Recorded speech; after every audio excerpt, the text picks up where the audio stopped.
ব্যাপার হুম, আগে কি নেতানিয়াহুর এটা বলি, তার জি, পাবলিক অ্যাপিয়ারেন্স নাই আজকে ৩-৪ দিন যাবত উনি হুম, আসছেন না জনসমক্ষে। নেতানিয়াহু আসছে না, এটা ৩-৪ দিন হয়ে গেল। সেই জন্যই জনমনে একটা প্রশ্ন জেগেছে আসলেই তার কি হয়েছে। আবার কেউ কেউ বলেছেন যে এইটা গুজব আসছে, আমি জানি না ফেক নিউজ নাকি সঠিক। বোধহয় ফেকই, তা না হলে এটা খবর হয়ে যেত যে নেতানিয়াহু মারা গেছে। সকালের দিকে একটি খবর পেলাম, আমাকে একজনে বললো যে নেতানিয়াহুর ছোট ভাই মারা গেছে আপনার ইরানের হামলায়, মিসাইল হামলায়।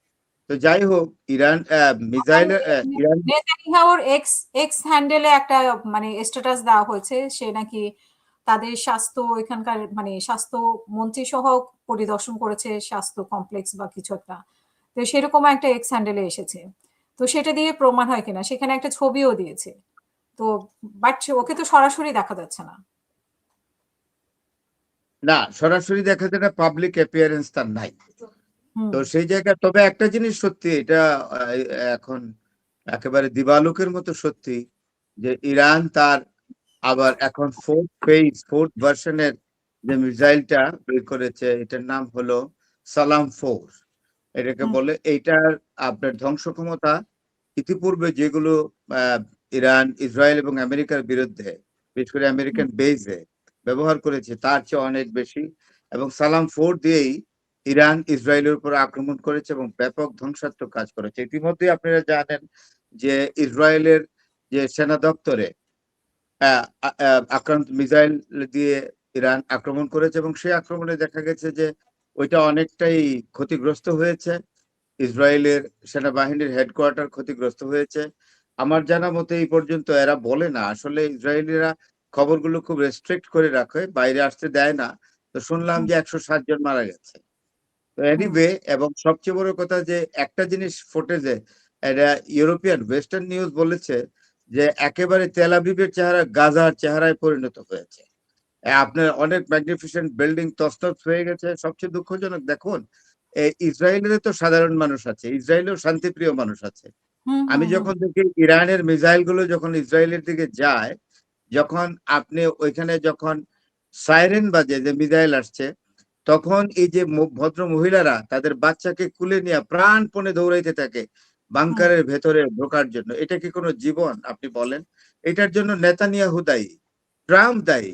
আমি তো হুম, মনে করি যে ইসরায়েলের সাধারণ মানুষ নেতানিয়াহুর বিরুদ্ধে বিদ্রোহ করা উচিত ভয়ঙ্কর ভাবে, এবং তাকে ক্ষমতা থেকে নামিয়ে এনে তাকে ইন্টারন্যাশনাল কোর্ট অফ জাস্টিস হেগে প্রডিউস করা উচিত। সেখানে তার বিরুদ্ধে 2024 সালে গ্রেফতারি পরোয়ানা আছে, সেই গ্রেফতারি পরোয়ানা অনুযায়ী আন্তর্জাতিক অপরাধ আদালত তাকে এই নেতানিয়াহুকে একেবারে সহজেই ইয়ে করতে পারে, গ্রেফতার করতে পারে এবং মৃত্যুদণ্ড দিতে পারে। তার একটাই দণ্ড আছে, সেটা মৃত্যুদণ্ড। তার হাতে যত লোক মারা গেছে তার নির্দেশে, এটা জেনোসাইড।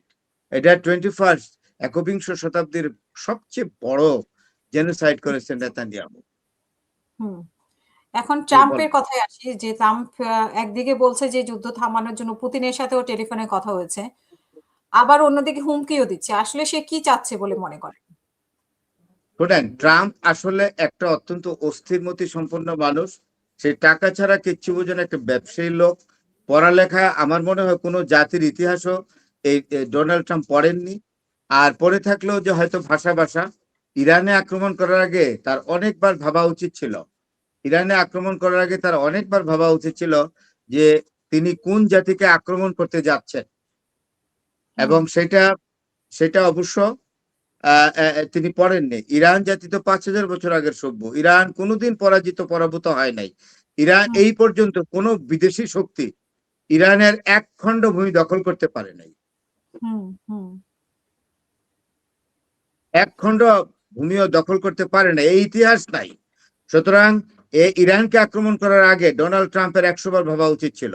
এখন ডোনাল্ড ট্রাম্প নিজেই বলে যে যুদ্ধবিরতি হয়ে যাবে 2 দিনের মধ্যে, 3 দিনের মধ্যেই, বা এই তো অল্প দিনের মধ্যেই যুদ্ধ শেষ হয়ে যাবে।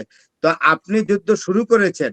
তো ইরান বলেছে, ইরানের যে নিরাপত্তা প্রধান তিনিও বলেছেন, এবং সেইটা আবার পরবর্তী সময় ইরানের যে ফরেন মিনিস্টার আব্বাস আরাগাচি, উনিও সেটা কনফার্ম করেছেন আজকে, যে যুদ্ধ শুরু করছেন আপনারা, এখন যুদ্ধ শেষ করার দায়িত্ব আমাদের। এটা আমরা ডিসাইড করব আমরা কখন যুদ্ধ শেষ করব। এবং ইরান পরিষ্কারভাবে জানিয়ে দিয়েছে যে we are not going to any ceasefire according to the wish of the United States of America, particularly by the decision of Donald Trump.